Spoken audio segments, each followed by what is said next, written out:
তো দুপুরবেলার জন্য রান্নাবান্না শুরু করে দিয়েছি। একটা পদ করে রেখেছি, তারপরে গ্যাসটাকে আমি একটু মুছে নিলাম। কি পদ করেছি ওটাকে আগে দেখে আসি।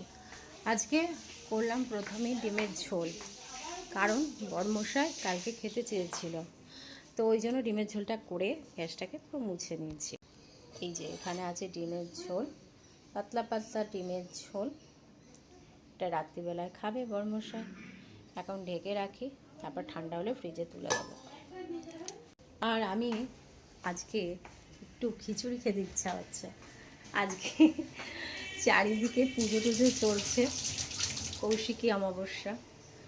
আমার বাবার বাড়িতে তো পুজো হচ্ছে, কিন্তু আমার যাওয়া হলো না, সৌভাগ্য নেই, আমার কপালে আজকে নেই।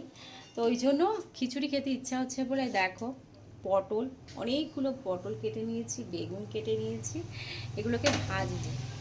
ভেজে আমি একটু ভেজ খিচুড়ি করব। আর এই যে কড়াইতে দিয়ে দিয়েছি তেল।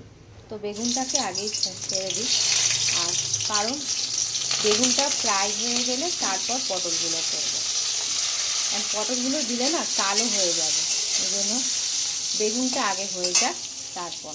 আর এখানে খিচুড়ির জন্য আমি কেটে নিয়েছি গাজর, বিনস, এই যে গাজর, বিনস, কাঁচা লঙ্কা, অর্ধেক টমেটো, আর এই যে চালটাকে জলে ধুয়ে রেখেছি। আর একটু ধোবো। এটা গোবিন্দভোগ চাল না, এটা হচ্ছে আতপ চাল। আতপ চাল দিয়ে আজকে খিচুড়িটা আমি করে খাবো।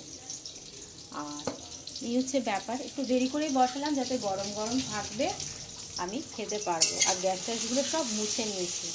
আজকে নিরামিষ খাবো দুপুরবেলা, রাতে যা খাই খাই, কিন্তু দুপুরবেলাটা আমি নিরামিষ খাবো। এই হচ্ছে ব্যাপার। তো চলো, রান্না পুরোপুরি কমপ্লিট হলে সেই ভিডিওটা তোমাদের সাথে শেয়ার করবো। তো এখনকার মতো ভিডিওটা এখানে এন্ড করছি। ভিডিওটা ভালো লাগলে প্লিজ লাইক করো, কমেন্ট করো, শেয়ার করো, সাবস্ক্রাইব করতে ভুলো না। চলো এখনকার মতো টাটা। আর এই যে বেগুন এখনও ফ্রাই হচ্ছে, হোক।